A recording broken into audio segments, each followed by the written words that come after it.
from your province. Vana venational and central vari kuti dzokai. Vana venational and central vari kuti we were very foolish to celebrate the downfall yavana mai mujuru yavana goche, your downfall and downfall yevamwe. We were very foolish as a province. We want you back kumusha. Tikuonei makagara pamatope, because state yaane musha wenyu pamatope is a sorry state. Ravadongo, you could not come back kunozovigama ivenyu, or because of factional battles that were in ZANU-PF, or because you were loyal to President Mugabe, or because you didn't support the ascendance of President Mnangagwa to the presidency, which mustn't be a crime. So vanave national and central vari kuti vakasukuwere dzokai. Ndokubva vanditini vatsenengamu. Hatina dambudziko nekukutsigirai, but tinoda kuti tigare pamwe chete seprovince, kuti tiwirirane kuti tiri kutora direction ipi, nekuti tanetwa nekuitwa suku naSai. So they are well aware. I told them kuti you face a challenge yekusvika muchisungwa. They asked me kuti mhosva yavo ndei, vakatadzirani, imhosva inoda kuripwa neitiripe mwana wedu adzoke then kugara musango. So they said uyai moyo musvike muchisungwa.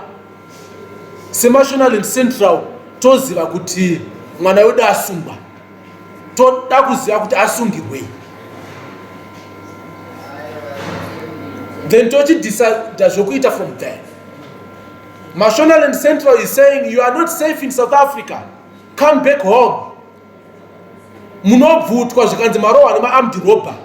Uyai kuno tione chinokuwanai muri kuno kumusha. Toziva kuti imhosva here kuti makasapota vaMugabe and you were loyal to him. So this is the postcard that I got from National and Central to Comrade Kasukuwere. National and Central iri kuti kumusha kwaita gwanza, the leadership vacuum.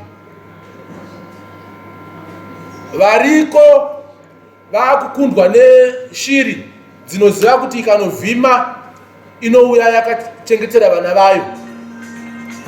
Ari kuti adya hapana achatsengera vana, vakutsenga vachimedza.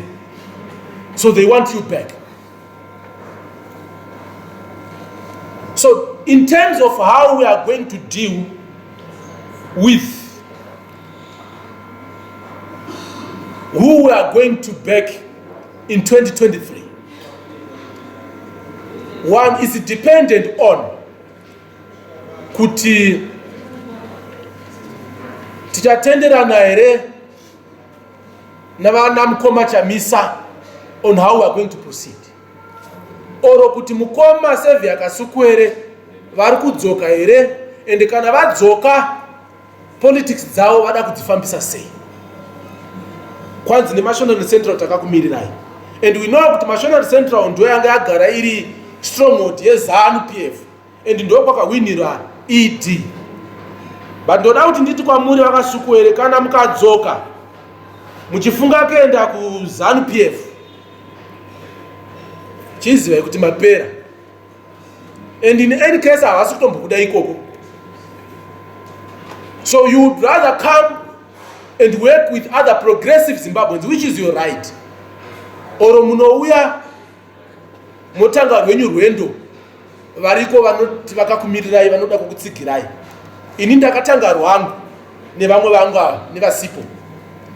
Kana mauya ndo patichazodecide kuti tofamba nemi here, oro tofamba navachamisa, oro imi navachamisa nesu tese vamwe tofamba tiri pamwe chete, and deal with this menace that is before us.